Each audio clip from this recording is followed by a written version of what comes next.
ይሄንን ሳልነግራችሁ ቤተክርስቲያን ብሄድማ ንፉግነት ነው የሚሆንብኝ። አሁን ቤተክርስቲያን ልሄድ ነው እና ቤተክርስቲያን ምን ሲባል እንደሚያድር አንዷን ብቻ ልንገራችሁና ልሄድ። ይኸውላችሁ እንደዚህ ሲባል ያድራል ዛሬ።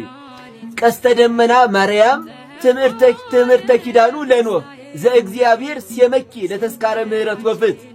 እግዚአብሔር ለምህረት የሾመሽ ትምህርተ ኪዳኑ ለኖህ የኖህ የቃል ኪዳን ምልክት ቀስተ ደመና ማርያም ሆይ ህየንተ ቀሰፋ ለምድር ወአማሰና ባይ። እግዚአብሔር ምድርን በጥፋቷ ያጠፋትን ያክል ስላጠፋት በዚያ ፋንታ በእንቲአኪ አሰርገዋ ለጽጌ ኩሉ አቅማ ከመበከዋክብት አሰርገው ለሰማይ ስፉ። ሰፊውን ሰማይ በከዋክብት እንደሸለመ እንደዚሁ ምድርንም ባንቺ በአበቦች አስጌጣት ይላል። አባ ጽጌ ድንግል ነው የደረሰው። ይሄ ሲዘመር ያድራል ማለት ነው። አያችሁ ቀስተ ደመና ማርያም ሚላት ያለባት ጽጌ ድንግል እመቤታችንን ነው እኮ። ልክ ዝናቡ ሲጥል በሰማይ ላይ ምን ይታያል? ቀስተ ደመና። እኛ ምን እንለዋለን? የማርያም መቀነት ቀስተ ደመና ማርያም ማለት ይሄ ነው። እስኪ ሁላችሁም ከቻላችሁ ኮሜንት ላይ ቀስተ ደመና ማርያም እያላችሁ አጥለቅልቁት። እኔ ወደ ቤተ ክርስቲያን ልሄድ ነው። የምትሄዱ ኑ አብረን እንሂድ፣ የማትሄዱ ደግሞ መልካም መኝታ፣ ደህና ደሩልኝ። ሁላችሁም ወዳችኋለሁ። የሚካኤል ዳዊት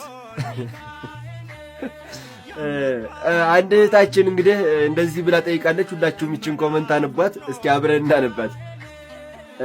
ሰላም ሰነበቱ አባታችን ይላል። አባት እንኳን አይደለም። እሺና ዳዊት ብደግም ለማለት ነው። ቤት ለምሳሌ ቤቴ ለማለት ይመስለኛል። ቤቴ ለምሳሌ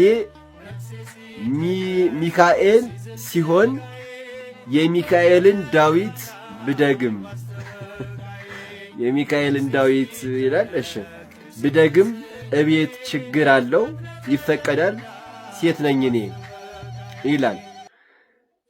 የሚካኤል ዳዊት እንግዲህ አዲስ ታትሞ ከሆነ አላቅም። ያው ዞሮ ግን እህታችን ያው ባለማወቅ ነው። ሰውየው ምናለ ይባላል እና ምንድነው ማህበር ላይ እያስተማረ ይመስለኛልና ዛሬ ሚካኤል የሞተበት ቀን ነው ብሎ ያስተምራል አሉ። እና ተሜ ደግሞ ውጭ ላይ ቁጭ ብሎ ይሰማለካ። ከዚያ ግራ ቢገባው ተሜ ዘይተሰምአ ተሰምአ ወዘይተገብረ ሚካኤል ሞይቶ ማዕዜ ተቀብረ። ያልተሰማ ተሰማ ያልተደረገም ተደረገ፣ እንደው ሚካኤል ሞቶ ከሆነስ እንደው መቼ ተቀበረ ብሎ ጠየቀ ይባላል። እና መልካ ሚካኤል ምንድነው ዳዊት የሚካኤል ዳዊትም ያው እንግዳ ነው። ዞሮ ባለማወቅ ስለሆነ እረዳለሁኝ። ምናልባት እዚህ የለጠፍኩት እንትኑን አንዳንዶች እንደዚሁ እንደ እህታችን የማያውቁ ይኖራሉና በዚያው እንዲማሩበት ብዬ ነው እንጂ ለሌላ አይደለም። ባለማወቅ መሆኑ ይገባኛል። እና የሚካኤል ዳዊት የለም። እሺ ወይ ድርሳነ ሚካኤል ምናምን ነው እንጂ ያለው የሚካኤል ዳዊት የሚባል ነገር የለም እህታችን። ከዚያ እንግዲህ ዳዊት መዝሙረ ዳዊትን ከሆነ ግን ጥያቄሽ መዝሙረ ዳዊትን እቤቴ ብደግም ችግር አለው ወይ ከሆነ ሴት ብትሆኝም ምንም ችግር የለውም። መዝሙረ ዳዊት መጸለይ ሁሉም ሰው ይችላል ማለት ነው። ስለዚህ ለእህታችን ሁላችሁም አዳርሱልኝ። መልካም ወዳቸዋለሁኝ። ማማተብ ቀላል እንዳይመስላችሁ። አማትባችሁ ብሉ፣ አማትባችሁ ተኙ፣ አማትባችሁ ተነሱ። አቤታችሁ ስትገቡ አማትባችሁ ግቡ፣ ስትወጡ አማትባችሁ ውጡ። መስቀልን በዚህ እንመካበታለን። ሁለት መነኮሳት በአንድ ባት ሲኖሩ አጅር የመጣና ኑ በቃ በቅታችኋል፣ ሌላ ገር ላሳያችሁ ነው፣ በደመና ልጭናችሁ ነው አላቸው። እናት ሰው የዋህ አይደለ? እኔ በደመና ልጫን አልበቃውም ይባላል አይባልም? ይባላል። በደመና ልጫናችሁ ሲላቸው አንዱ የዋህ ዝም ብሎ ደመና አስመስሎ በምታት ዘርግቶ አሳየው። እዶ ሲወጣ ተንቆጫቁጮ ወደቀ። ያኛው ብልህ ግን ና እንጂ ወደ ደመናው ግባ ሲለው ቆይ አማትቤ እገባለሁ ሲለው ሲያማትብ እንደ ጉም ተበትኖ ጠፋ ማለት ነው። ስለዚህ አጋንንትን የሚቀጠቅጥበት የምንመካበት ትምክታችን ይሄ መስቀል ነው። የነጻነታችን ምልክት፣ የድነታችን አርማ፣ የቤተ ክርስቲያን መሰረት፣ የረሃብተኞች ማዕድ፣ የተጠሙት ጽዋ ይሄ መስቀል ነው። ማይበልን የሚያጠፋው ይሄ መስቀል ነው። መስቀል ማለት ይሄን ብረቱን ማሰብ አይደለም፣ በዚህ ላይ የተሰቀለውን ክርስቶስን ማሰብ ነው።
ቤተ ክርስቲያን እኮ የጨዋታ ቤት አይደለች።